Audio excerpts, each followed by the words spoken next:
গোৱালপাৰা সদৰ আৰক্ষী থানাৰ নাকৰ তলত অবৈধ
এই বিজেপি চৰকাৰখনে গোটেই অসমৰ যুৱ সমাজক ধ্বংস কৰিব বিচাৰিছে। আজি অসমতো এইটো যোৱা আৰু এইবিলাক আপোনাৰ মদৰ দোকান এইবিলাক চলি আছে, আপোনালোকে জানে। কিন্তু গোৱালপাৰাত দেখিছোঁ যে বিভিন্ন ঠাইত এইবিলাক মানে আপোনাৰ ড্ৰাগছেই হওক, জুৱাবিলাক এইটো অপেনলি কিছুমানে দেখা মানে চলাই আছে জুৱাবিলাক। এই ক্ষেত্ৰত পুলিচে ড্ৰাগছৰ ক্ষেত্ৰত দুই এটা ঘটনা ঘটাইছে, ধৰা মিলা কৰিছে, এইটো আমি লক্ষ্য কৰিছোঁ। কিন্তু জুৱাৰ ক্ষেত্ৰতো আজিলৈকে ধৰা নাই, জুৱা চলি আছে। আৰু ইয়াৰ ফলত ঘৰবিলাক অশান্তি সৃষ্টি হৈছে। আজি যিবিলাক অভিভাৱক আছে তেওঁলোকে নানান ধৰণৰ সমস্যাৰ সন্মুখীন হৈছে। এইটো লৈ এটা মাজতে ঘটনা ঘটাৰ পৰিপ্ৰেক্ষিতত আমি জানা মতে যে যোৱাকালি উপায়ুক্ত মহোদয় আয়ুক্ত মহোদয়ক এখন অভিযোগ উঠিছে। গতিকে আমি বিচাৰিছোঁ যে এই ধৰণৰ যিবিলাক অবৈধ কাৰ্যকলাপ চলি আছে, অনতিপলমে জিলা আয়ুক্ত তথা আমাৰ জিলাৰ যি আৰক্ষী অধীক্ষক জ্যেষ্ঠ অধীক্ষক মহোদয় আছে তেওঁলোকক আমি আহ্বান জনাইছোঁ যে অনতিপলমে এই ধৰণৰ যিবিলাক বেআইনী কাৰ্যকলাপ, যিয়ে সংসাৰবিলাক ধ্বংস কৰি আছে, যিয়ে যুৱ বন্ধুক ধ্বংস কৰিব বিচাৰিছে, এইবিলাক কাৰ্যকলাপ বন্ধ কৰিব লাগিব। আৰু অন্যথাই ৰাইজে ইয়াৰ বিৰুদ্ধে প্ৰতিবাদ কৰাৰ কাৰণে বাধ্য হ'ব। মই আশা ৰাখিছোঁ যে অনতিপলমে এইটো বন্ধ কৰিব লাগে।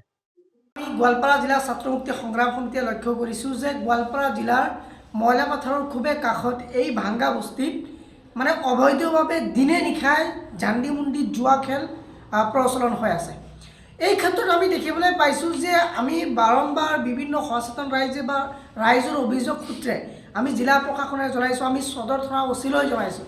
কিন্তু এই অবৈধ জুৱাৰ বিৰুদ্ধে প্ৰশাসনিকভাৱে তেওঁলোকে কোনো ধৰণৰ পদক্ষেপ নোলোৱা যেন হৈছে। আমাৰ এনেকুৱা সন্দেহ হৈছে যে আচলতে এই জান্দিমুণ্ডা জুৱা খেলটো কোনো ক্ষেত্ৰত জিলা প্ৰশাসনৰ ছত্ৰছায়াত হৈ আছে নেকি এনেকুৱা প্ৰশ্ন আমাৰ মনলৈ জাগিছে গতিকে আমি জিলা ছাত্ৰ মুক্তি সংগ্ৰাম সমিতিয়ে খুব স্পষ্ট ভাষাৰে কৈছোঁ যে ইয়াৰ আগতে আমি সংবাদ মেল আয়োজন কৰিছিলোঁ এই জুৱা খেলৰ বিৰুদ্ধে তীৰ খেলৰ বিৰুদ্ধে কিন্তু পৰ্যায়ক্ৰমে আমি লক্ষ্য কৰিছোঁ যে এই জুৱা আৰু তিল খেলৰ বিৰুদ্ধে এতিয়ালৈকে কোনো ধৰণৰ গঠনমূলক পদক্ষেপ জিলা প্ৰশাসনৰ পৰা লোৱা হোৱা নাই গতিকে আজি আমি দাবী জনাওঁ যে অতি সোনকালে এই জান্ডি মুণ্ডা খেল অবৈধভাৱে হোৱা তীৰ খেল অতি সোনকালে জিলা প্ৰশাসনে বন্ধ কৰিব লাগে অন্যথা আজি আমি ছাত্ৰ মুক্তি সংগ্ৰাম সমিতিয়ে খুব স্পষ্ট ভাষাৰে সকীয়াই দিছোঁ খুব কম সময়ৰ ভিতৰত গোৱালপাৰা জিলাত এই জান্ডি মুণ্ডা আৰু তীৰ খেলৰ বিৰুদ্ধে খুবেই বৃহৎ গণতান্ত্ৰিক প্ৰতিবাদী কাৰ্যসূচী আমি জিলা ছাত্ৰ মুক্তি সংগ্ৰাম সমিতিয়ে গঢ়ি তুলিম কাকো এৰি দিয়া নহ'ব খুব স্পষ্টকৈ কৈছোঁ